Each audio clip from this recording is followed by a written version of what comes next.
The great chamber of the Galactic Council had stood for 11,000 years. Its walls were made of crystal that sang when light touched them. Its ceiling showed the stars of 1,000 conquered worlds. 12 species had built this place together, and 12 species had ruled the galaxy from its center ever since.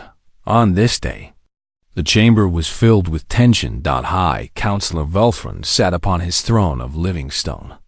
His body was ancient, covered in scales that had turned from green to gray over his 800 years of life. His eyes, still sharp, watched the holographic display floating in the center of the room. It showed a small blue planet orbiting a yellow star. Earth, the humans called it. The signal was confirmed 3 cycles ago, said Kethvorin, the Shrithian ambassador. His mantis-like body clicked and shifted as he spoke. A primitive faster-than-light jump. Crude technology. Dangerous technology. Show us what we know of them, commanded Velthrin. The display changed. Images of Earth filled the chamber. Cities of steel and glass. Machines that flew through the air. Weapons that could split atoms. And war. Endless, bloody war. The council members watched in silence as human history played out before them. They saw armies clash across muddy fields. They saw bombs fall on sleeping cities. They saw mushroom clouds rise over islands. They are violent, said Tervaki Delegate, a being of pure energy contained in a crystalline shell. More violent than any species in our records. They have fought each other for their entire existence, Kethvorin agreed. Our analysts classify them as a Class 7 aggressor species. The highest rating. Murmurs spread through the chamber. A Class 7 rating had only been given twice before in Council history. Both times, the species in question had been eliminated before they could spread beyond their home system. What is their military capability? Asked Fleet Marshal Torvan. He was a massive creature, built like a bear but covered in armored plates. His species, the Crethini, had served as the Council's military arm for 6,000 years. Minimal, Kethvorin replied. Our long-range scans show approximately 30 vessels capable of interstellar travel. Their weapons are primitive kinetic systems and basic energy projectors. Their largest ship is smaller than one of our frigates. Torvan made a sound that might have been laughter. 30 ships. They pose no threat. Not yet, Velthrin said quietly. The chamber fell silent. When the High Counselor spoke, all listened. But they grow quickly. 100 years ago, they had not yet reached their own moon. Now they touch the stars. In another 100 years, what might they become? No one answered. They all knew what he meant. We must act, Velthrin continued. We will offer them the standard terms. Submission to council authority. Limits on their expansion. Permanent observation of their activities. If they accept, they may live. If they refuse, he did not need to finish the sentence. Kethvorin bowed his angular head. I will deliver the ultimatum personally, High Counselor. 3 days later, Kethvorin's diplomatic vessel entered Earth's solar system. He had traveled through hyperspace, crossing distances that would take human ships years to cover. As his vessel approached Earth, he studied the planet through his viewing screen. It was a beautiful world, he admitted to himself. Blue oceans and green continents. White clouds swirling in complex patterns. A single moon hanging in the darkness nearby. It seemed peaceful from this distance. The violence of its inhabitants was not visible from space. Human vessels approached to escort him. Kethvorin studied them with professional interest.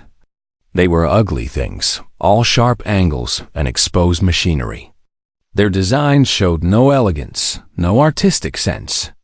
They were purely functional, built for one purpose, war.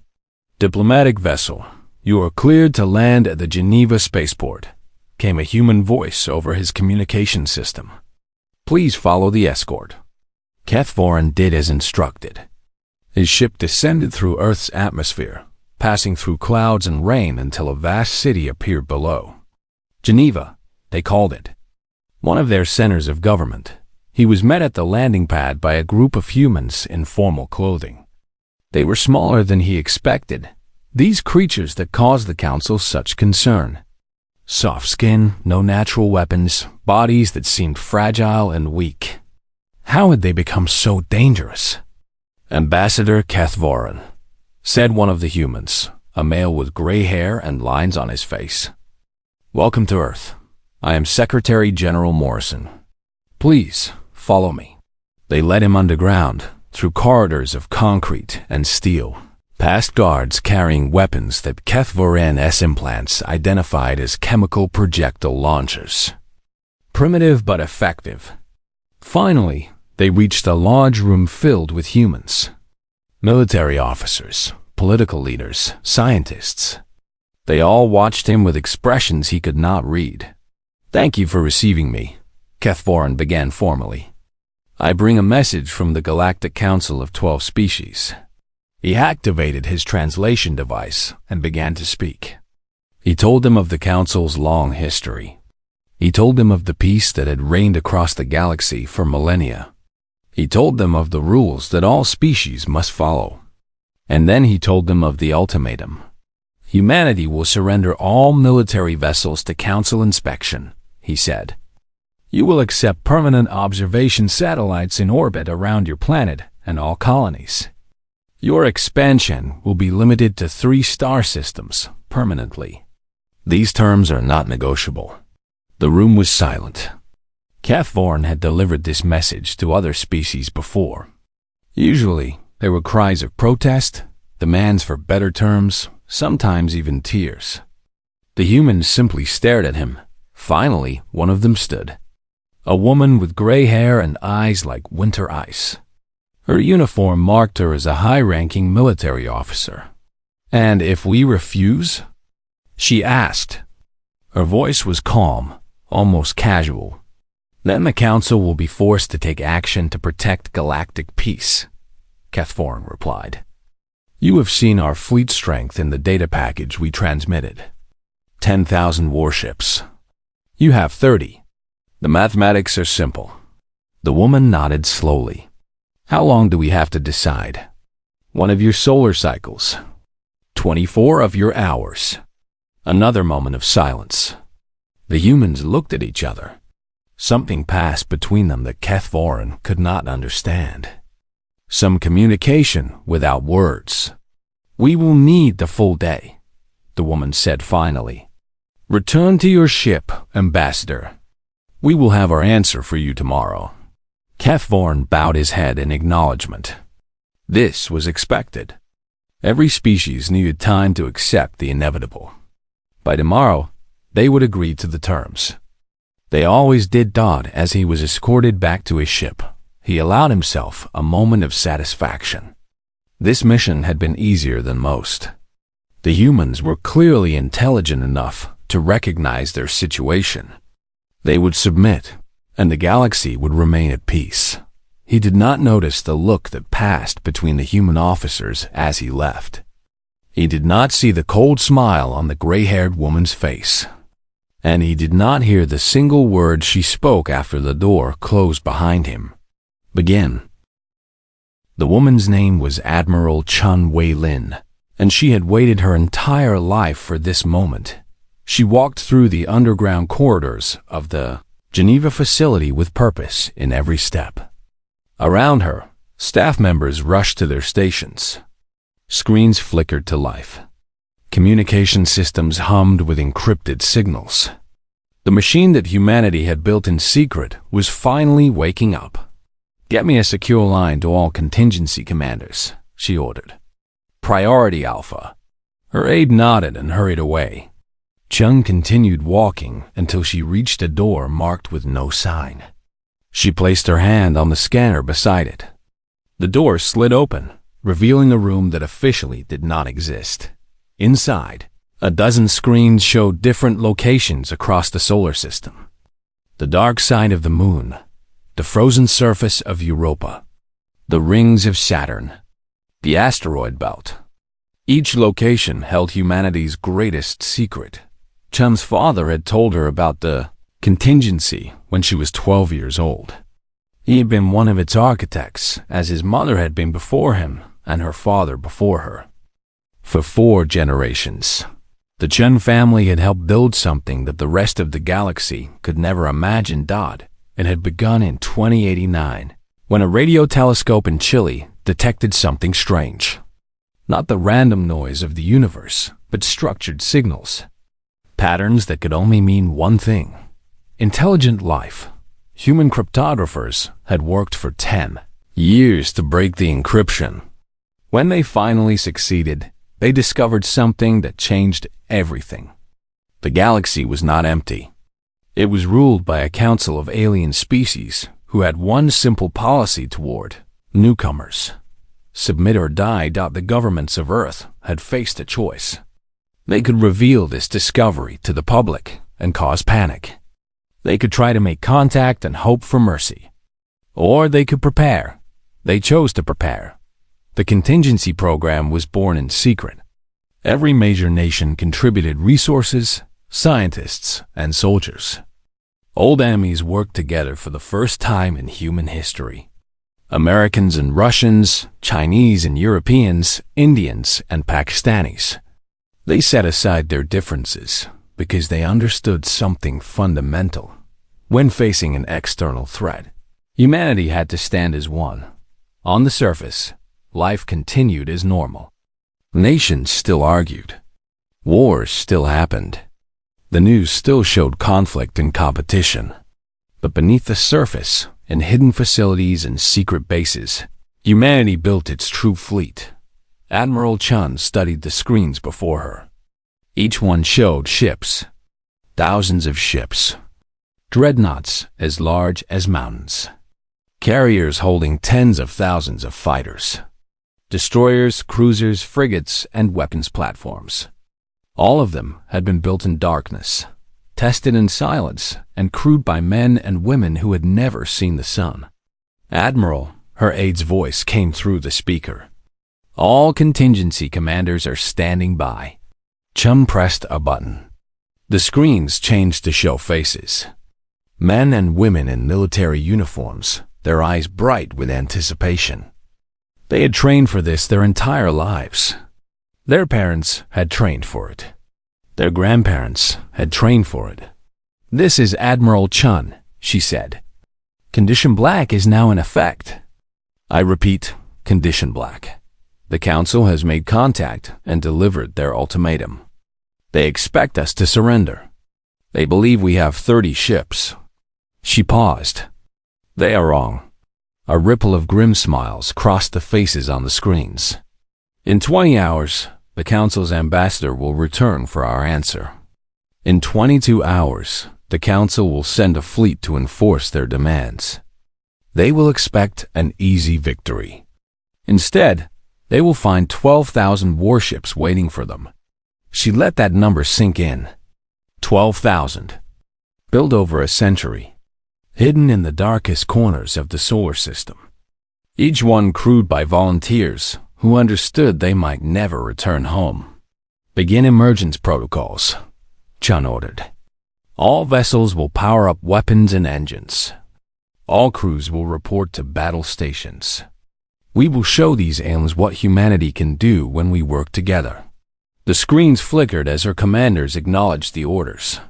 Across the solar system, the contingency began to wake. On Europa, hidden beneath miles of ice, shipyard doors that had not opened in decades began to move.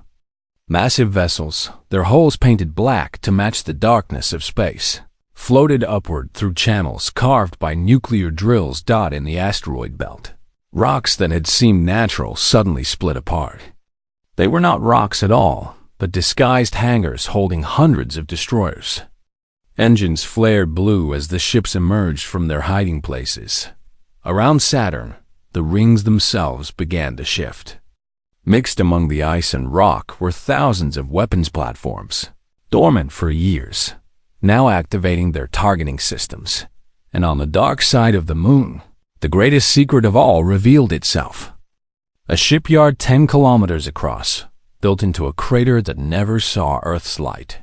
From its bays emerged the pride of humanity's hidden fleet, the Dreadnought-class vessels. Each one was 3 kilometers long, bristling with weapons that human scientists had spent a century perfecting. Admiral Chun watched the emergence on her screens. Ships appeared like stars being born, their running lights flickering on after years of darkness. She felt pride swelling in her chest. This was humanity's true nature, not the chaos and conflict that the Council had seen in their recordings. That was just practice. That was just preparation done. This was what humans could do when they had a common enemy. Admiral, her aide said, Ambassador Kethvoran has transmitted a request for status update. He wants to know if we have reached a decision. Chum smiled coldly. Tell him we are still discussing. Tell him we will have an answer in the morning. Let them wait. Let them believe that humanity was debating whether to surrender. In a few hours, the Council would send their fleet, confident in their victory. They would jump into Earth's system, expecting to find 30 primitive ships. They would find something very different. Chun turned to face her staff. These men and women had dedicated their lives to this moment. Their parents had sacrificed for it. Their children would inherit what they built today. Humanity has spent 100 years preparing for this fight, she said quietly. We have trained in secret. We have built in darkness. We have waited in silence. Now the waiting is over. Now we show the galaxy who we really are. She straightened her uniform and looked at the screens one more time. Ships. Thousands of ships. All of them human. All of them ready.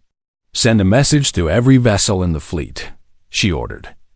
Tell them, the hour has come. Earth remembers. Earth endures. And Earth will not kneel.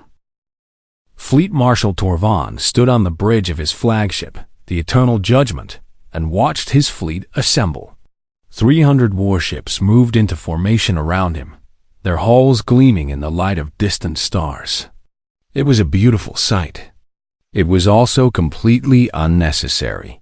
This is excessive, he said to his second-in-command, a young Crethany officer named Vareth. We could conquer Earth with 50 ships. The High Counselor sends 300 because he worries too much.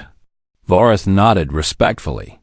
Perhaps he wishes to send a message, Fleet Marshal. A display of strength to discourage future resistance. Perhaps. Torvan settled into his command chair. His massive body fit perfectly into the seat, which had been designed for his species. What is the latest intelligence on human defenses? Unchanged, sir. 32 vessels of varying size.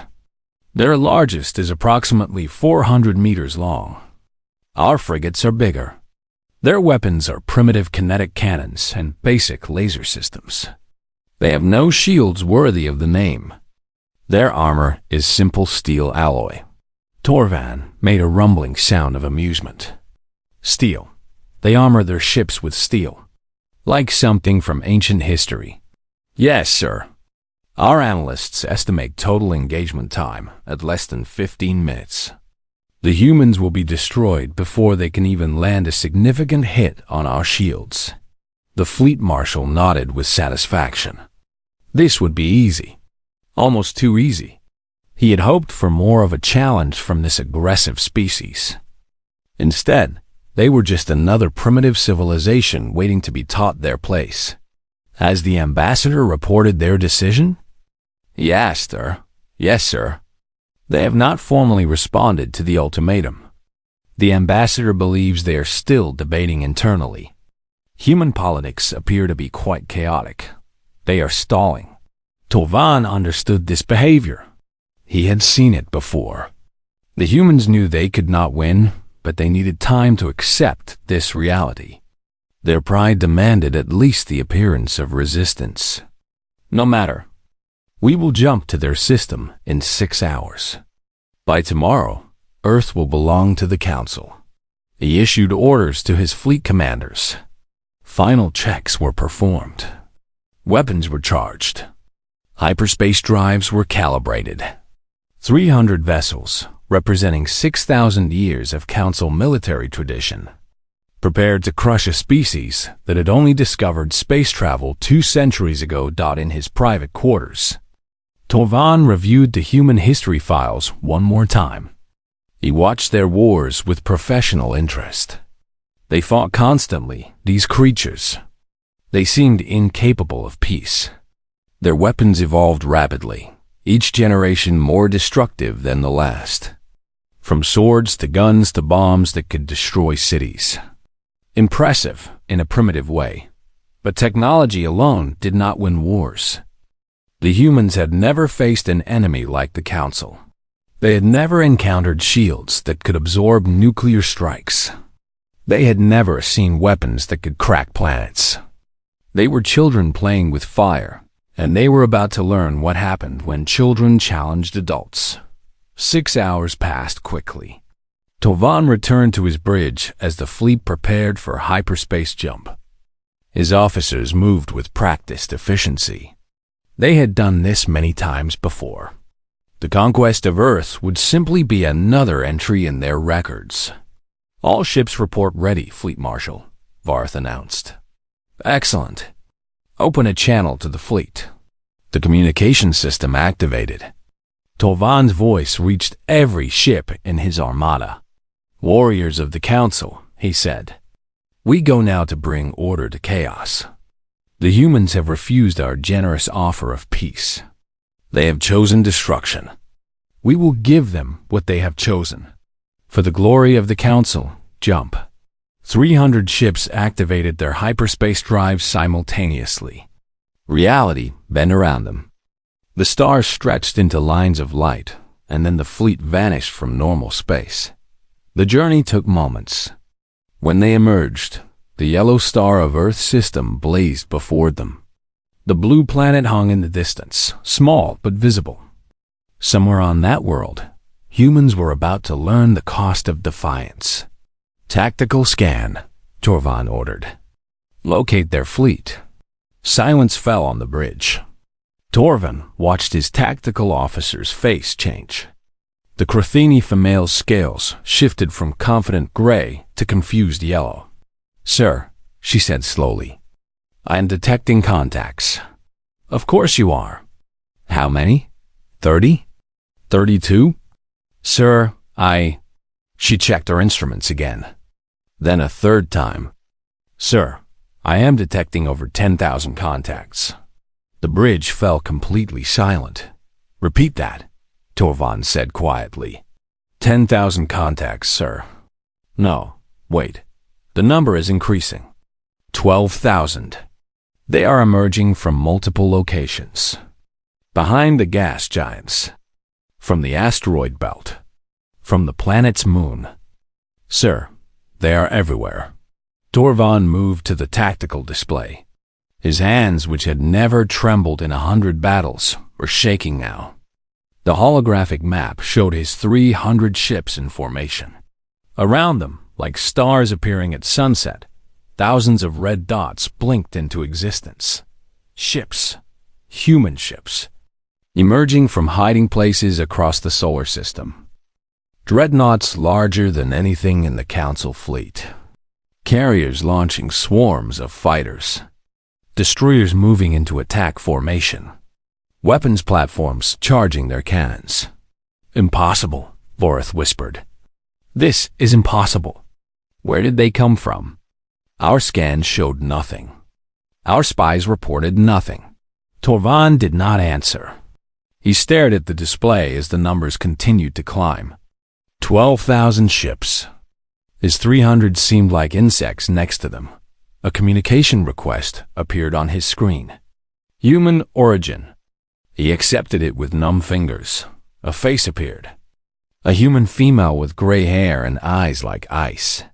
She wore a military uniform and sat in a command chair that looked disturbingly similar to his own. "Fleet Marshal Torvan," she said. Her voice was calm, almost friendly. "Welcome to our solar system. I am Admiral Chun Wei-Lin of the Earth Defense Fleet. You seem surprised. He found his voice. How? This is not possible. You had 30 ships. Our intelligence was certain. Your intelligence saw what we wanted them to see. The human smiled. It was not a pleasant smile. We've been preparing for this moment for 100 years, Fleet Marshal. Every ship you see was built in secret. Every crew member was trained in darkness. We knew you were coming. We have always known. Torvan's mind raced.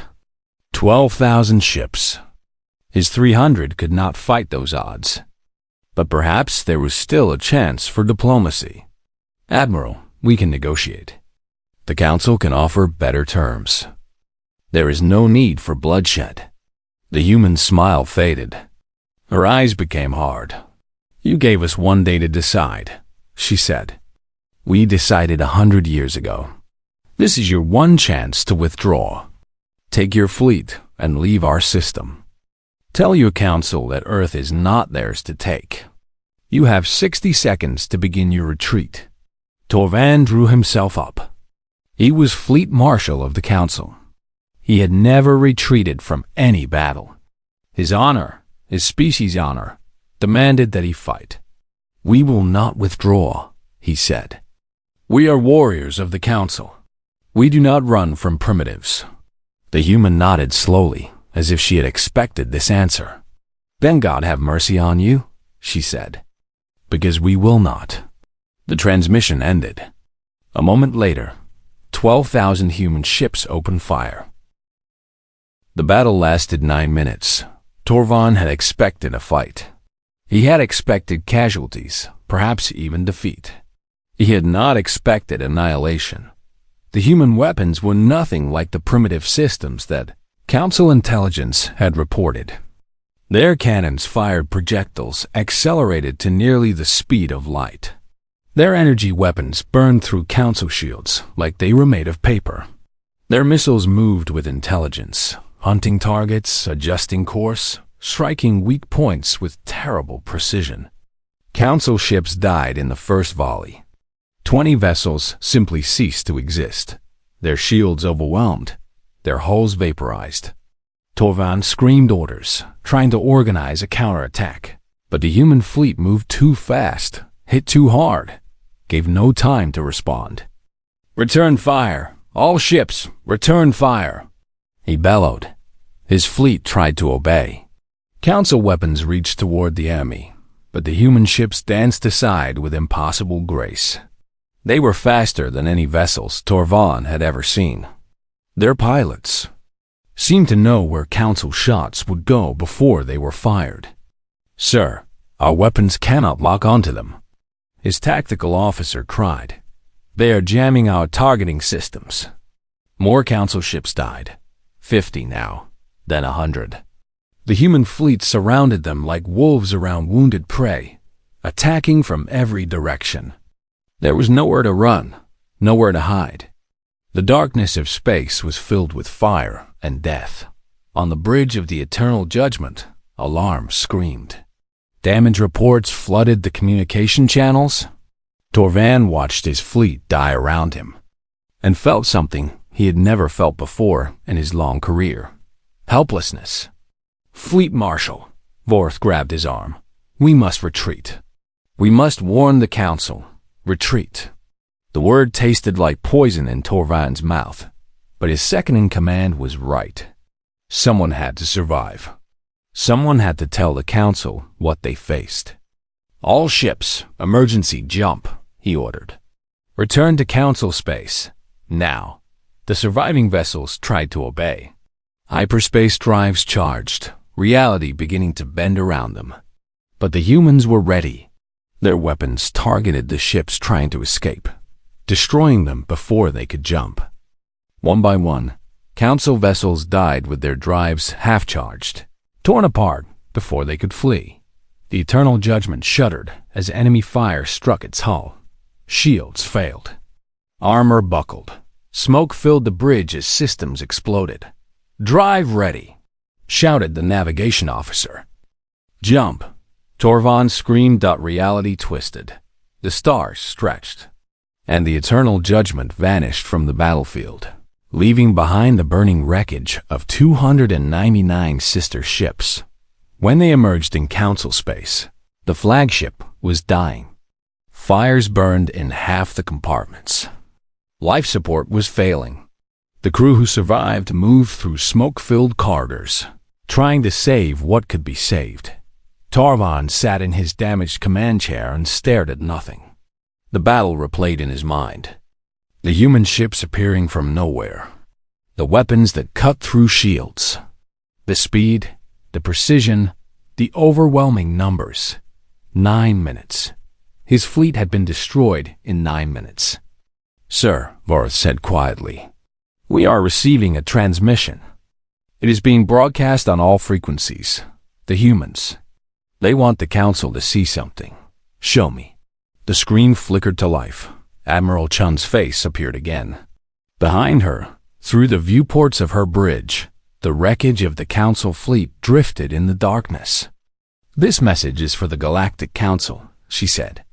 "What you see behind me is what remains of your compliance fleet. 300 ships, 15,000 crew members. All destroyed in 9 minutes. We lost 12 ships, 47 crew members." She paused, letting those numbers sink in. "For 100 years, we prepared for this day. We watched your communications. We studied your tactics. We learned your weaknesses. And we built a fleet that could defeat you.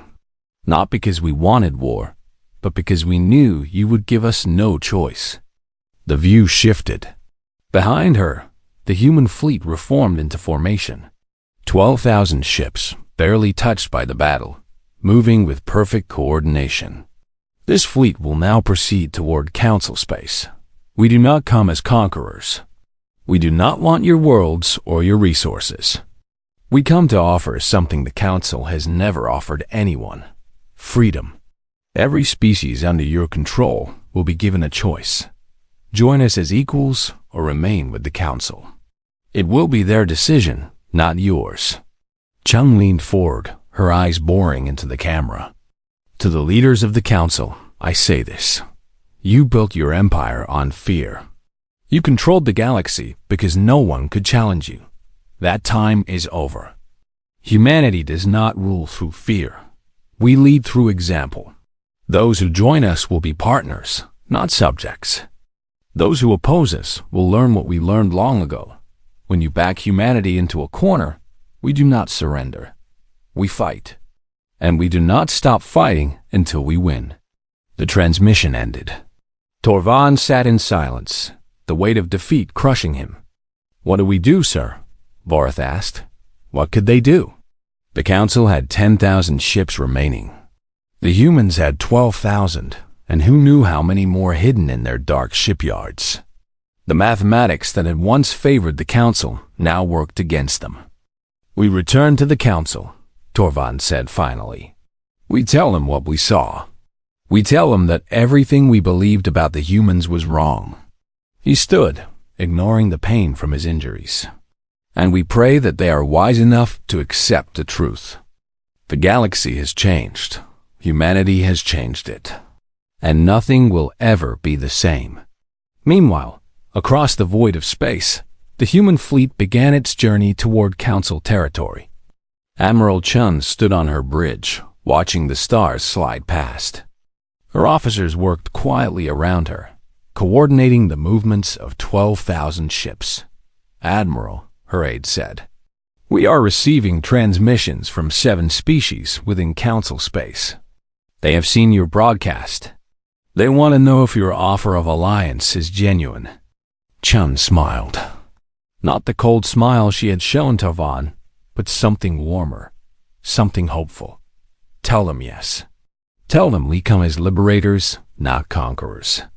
Tell them that any species willing to stand with humanity will be welcomed as brothers and sisters. The age of the council is ending. Something new is beginning." She looked out at the stars, at the fleet that stretched behind her ship, at the future that was opening before them. Humanity spent 100 years preparing for war. she said quietly. "Now let us see if we are equally good at building peace." The council chamber was silent for the first time in 11,000 years. High, Councillor Velthrin sat upon his throne and watched the holographic replay of the battle. 300 ships destroyed in 9 minutes. The finest fleet in the galaxy, reduced to floating debris. And behind that debris, the human armada moved onward, growing larger every day as more species joined their cause. "This cannot be happening," whispered the Torvaki delegate. "Our intelligence was perfect. We watched them for decades. How did we miss this?" "We saw what they wanted us to see," Velthrin replied. His ancient voice was heavy with something none of them had heard before: defeat. "We looked at their wars and saw chaos. We should have seen practice. We looked at their divisions and saw weakness. We should have seen strategy." Ambassador Cathvorin stood before the council, his mantis-like body trembling with shame. He had been the one to deliver the ultimatum. He had looked into human eyes and seen nothing but acceptance of the inevitable. "They fooled me completely," he said. "The woman, their admiral, she sat across from me and asked for 1 day to decide. She already knew exactly what they would do. She was playing a role, like an actor in a performance. The question now," said Fleet Marshal Torvan from his place of dishonor at the back of the chamber, "is what do we do next?" His wounds had been treated, but his pride would never heal. He had lost 300 ships and survived. In Crethany culture, that was worse than death. He remained alive only because the council needed his testimony. "We fight," said the Crethany representative, a warrior female named Thiessen. "We gather our remaining fleets. We strike back. With what?" Velthrin asked quietly. "We have 9,000 ships remaining. They have 12,000 plus whatever they have kept hidden. And they are not alone anymore." He gestured to the display. A map of the galaxy appeared, showing council territory. Red dots marked systems that had already declared for humanity. There were many red dots. Too many. The Voloni have joined them. The Cruthini mining colonies have pledged support. The Shrithian Outer Worlds are negotiating alliance terms. In 30 days, we have lost more territory than we gained in the last 1,000 years. "Then we make an example," Thiessen insisted.